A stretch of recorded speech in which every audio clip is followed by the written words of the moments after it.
Hey, welcome in the Film Buffa Podcast. Your host, Dan Buffa, on Buffa's Buffet via Substack, the latest, coolest blog, whatever. Just a place for people to put their thoughts. If they don't write for big publications anymore, they want to write what they want. They don't want to have to get edited and watered down. Nobody wants that. Like, you wouldn't want to water down, in a matter of way of words, pizza. You want pizza. And so why should you have to be something else? So, coming here for the last 4 years, I think, 3 to 4 years, about 1,100 posts. Lately, since about November, there's been a lot of video podcasts. There's been movie reviews and truck casts, lunchtime. I haven't done that in a while. I mean, a while for me is like, a few weeks or maybe 2, because it's so hot and you don't want to see me out here having to pump the air conditioning at work and just still be wiping the brow and the windows cracked. So right now it's 7:25 at night.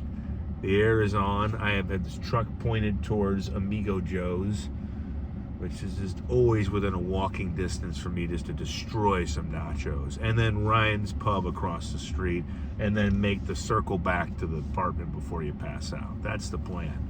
But we're going to be discussing briefly, because there's going to be a written part of the review. This is one of those hybrid reviews where I get to use my writing skills like I've done with movie reviews for the last, technically on the internet, since 2011.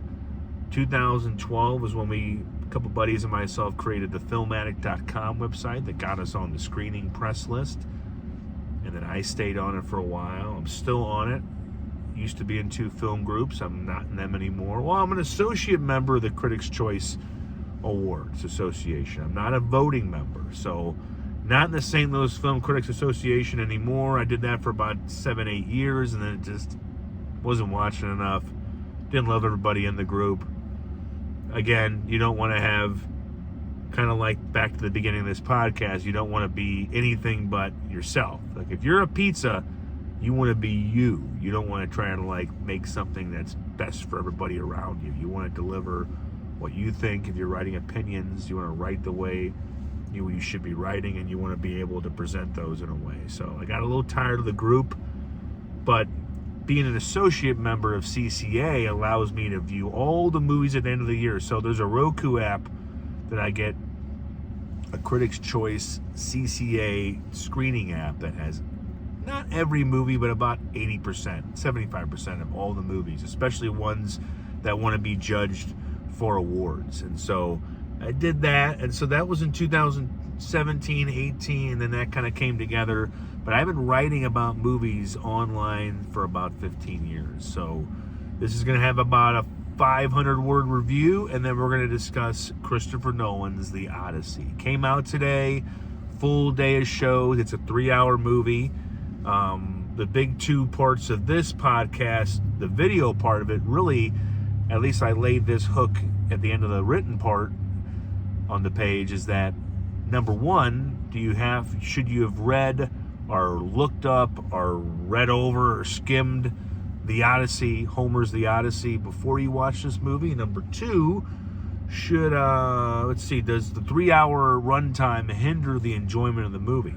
Well, number 1, and of course you don't know what it's about, no spoilers here, it's just simply picks up after Troy, where the, Ithaca and their army, basically the Greeks brought a Trojan horse to Troy as a booby trap, and they conquered, they destroyed everything. And in the process, the hook of this movie is that they pissed off the gods. They desecrated things, they took it too far, and that's shown in ways that I'll let you kind of experience. But the trip home for Matt Damon's Odysseus and his crew is hard, because when you piss off the gods, that includes Poseidon, and these guys had to travel by ship and on water to get home. You think that's going to be easy if you make Poseidon mad? But they run into all kinds of supernatural problems. Cyclops, the actor who plays Cyclops, if you look up on IMDb, he is a guy who's been in so many movies. I just found out after I watched it that he played him. they run into the sirens where you have to put earwax in your ears, or the sound will just make you want to just go crazy. And then there's just different kinds of problems they run into, gods and monsters, and a woman who can turn men into pigs. Not cool, not good for getting home. And then the main hook of the story is Matt Damon's, King of Ithaca, Odysseus, trying to get home to his wife, played by Penelope, played by Anne Hathaway. And his son is played by Tom Holland. And they are trying to hold the fort because he hasn't been home. The amount of time, I'll let you find out when you watch it, but he has not been home for a while. And when you're not home for a while, and the Battle of Troy has been won, they're down, what happens after war? What are the consequences of war?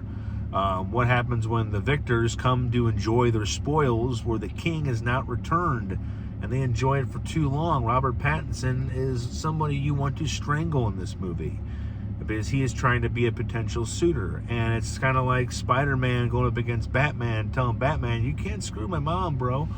So we're kind of rooting for Damon's character to get back and to hopefully, and that's the whole hook of the movie. Will he get back? Will he have any of his mind left intact? Because he is filled with guilt and sorrow for what happened, for the way they won the war and the way that what happened afterwards. And of course, that will be left for you to watch the details of what he saw. And, the cast is just stacked. I mean, John Bernthal. Zendaya's got a smaller role. There's even, like I said, anybody and everybody. John Leguizamo plays a very important character, plays the blind man who taught Matt Damon's Odysseus how to be a soldier, how to sword fight. And, he has a dog, and it's all these little emotional elements that he packs in there. But the main part of the movie is Damon trying to get home. And it is, I put this in a written review, but, Matt Damon, the biggest thing for movie stars when they get to be older is that they've showed us so many things, even if you like him. And I really like Matt Damon. I think he's incredible. I think starting with Good Will Hunting and even School Ties, and then he goes up through, he plays Jason Bourne, and even in movies like The Martian where he can just carry it, or Ford versus Ferrari. I can just go on and on. He's done so many things. He's diligent, he's convincing. But even to play Odysseus in a big 3-hour epic Christopher Nolan July release movie event, can he pull it off? The trailers did not have me convinced. I thought, this looks like Matt Damon wandering through the woods in armor with his men, which he does a lot. You're going to see some very scared soldiers when they encounter what they encounter. But Damon just dazzles, man. He once again proves that he can do something even different because, he's a hero, but he's also a guy who's really questioning what he did and his status, and does he really want to go home? Does he deserve to go home? Or should he just be cast out to suffer like a lot of the soldiers that he knew and fought alongside died in the war? So he feels a little guilty. But Damon's phenomenal. Anne Hathaway, Pattinson, even if you want to strangle him. Tom Holland really kind of comes in. It's a big deal. It's a good role for him. Right as he comes up with Spider-Man here in a few weeks, he gets to show off his acting chops as, Odysseus' son. And I don't know his name. All these names are long and very hard to pack into the brain. So, IMDb that shit. They have every character name, the runtime, the release, whatever. But I will put it this way. This is not a movie to be missed. You don't have to really have recently read the source material. If you don't know a thing about it, but like you watch Troy with Brad Pitt, so you know a little bit when you starts to look familiar. It's just a different point of view. It's from a different army perspective. But you don't really need to know anything. You can go in there fresh, like just to enjoy a Christopher Nolan movie. And there's elements of his other movies in this. It's like he packed a greatest hits thing into this one on Odyssey. And the 3-hour runtime is not a hindrance. It moves pretty well. There was one part in the movie where I kind of thought, and I looked at my watch and we were halfway through. And so then the next hour and a half, and let me tell you, I put this on Facebook. People like to see Matt Damon in action, as in do action. The last 40 minutes involves the craziest extended action sequence, I think, since Kingsman in the church.